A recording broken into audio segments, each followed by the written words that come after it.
khadiijo maxamed diiriye oo ah wasiirka wasaaradda gargaarka iyo maareynta musiibooyinka qaranka sidoo kalena ka tirsan baarlamaankii tobanaad ee Soomaaliya ayaa 22 sano kadib markii ugu horeysay waxay wajahaysaa qalqal xoog leh oo ku aadan kursigeeda baarlamaanka. warbixintan waxaan ku eegaynaa taariikhda wasiir khadiijo iyo sooyaalkeeda siyaasadeed. khadiijo maxamed diiriye waxay ku dhalatay magaalada Muqdisho 2 bishii Abriil sanadkii 1964 waa 57 sano jir. waa hooyo haysata 5 caruur ah. sanadkii 2014 ayay ka baxday jaamacad ku taala gobolka Banaadir waxayna baratay culuumta maamulka iyo maareynta. dad badan waxay shaki geliyaan heerkeeda waxbarashada jaamacadda. sanadkii 2000 ayay ka mid noqotay baarlamaankii Soomaaliya ee xilligaasi iyo dawladdii madaxweyne Cabdiqaasim Salaad Xasan ee lagu soo dhisay dalka Djibouti. laga soo bilaabo Carte ilaa maanta khadiijo maxamed diiriye waxay ahayd xubin ka tirsan baarlamaanka federaalka ah ee Soomaaliya oo aan dhicin.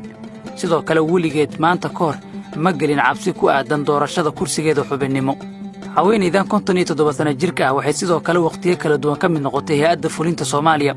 waxayna noqotay wasiir ku-xigeen, wasiir dawle ilaa wasiir buuxa oo ay ka soo qabatay dhowr wasaaradood oo kala duwan iyo xilliyo aan islahayn.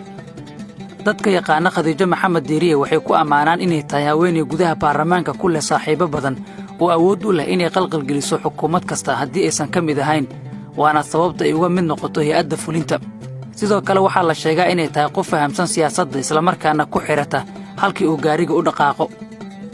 waxay ku jirtaa haweenka farakutiriska ah ee korriimada carruurtooda iyo ka shaqaynta siyaasadda aysan isa saamaynin.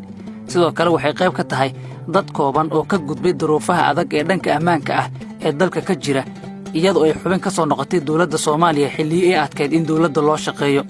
dhinaca kale waxaa jira koox kale oo siyaasiyiin ah oo ku eedeeya inay tahay qof isbedbeddel badan, ballanta aan ku fiicnayn, isla markaana saaxiib aan lala noqon karin.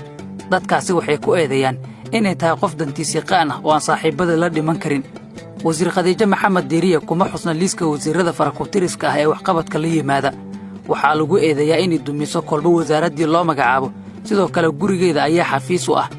wasiirka wasaaradda dhallinyarada iyo cayaaraha Xamse Saciid Xamse ayaa markii uu xilka kala wareegay warbaahinta ka sheegay in lagu wareejiyo wasaarad aan lahayn xafiis ay ku shaqayso. dadka ay muddada dheer ku matalaysa baarlamaanka Soomaaliya waxay qaarkood ku eedeeyaan inaysan la imaanin waxqabad muuqda oo u qalma inta ay xafiiska joogto ee 22 sano ah. waqtigeeda ugu badan waxay ku bixisaa xaflado aan macno lahayn, damaashaad iyo heeso. xafladaha ay qabato waxaa ka mid ah inay u dabaaldegto dhalashada carruurteeda iyo inay qaado heeso qoyskeeda ku saabsan iyadoo dad Soomaaliyeed ay guranayaan meydadka iyo dhaawacyada musiibooyinka dalka ka jira. Soomaaliya waxaa hadda ka socota doorashada baarlamaanka 11aad ee dalka.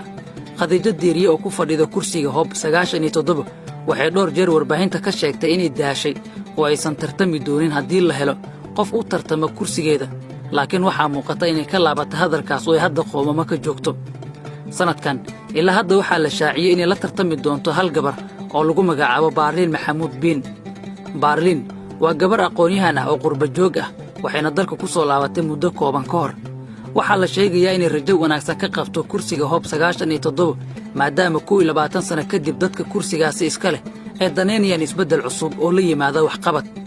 murashaxnimada Baarliin waxay wasiir khadiijo ku abuurtay walwal badan, waxayna Muqdisho ku qabanaysaa xaflado aan kala joogsi lahayn iyadoo warbaahinta si isdaba joog uga soo muuqanaysa. yay kula tahay in sanadkan uu ku soo bixi doono kursiga Hob 97 oo ay ku tartami doonaan khadiijo maxamed diiriye iyo Baarliin Maxamuud Biin.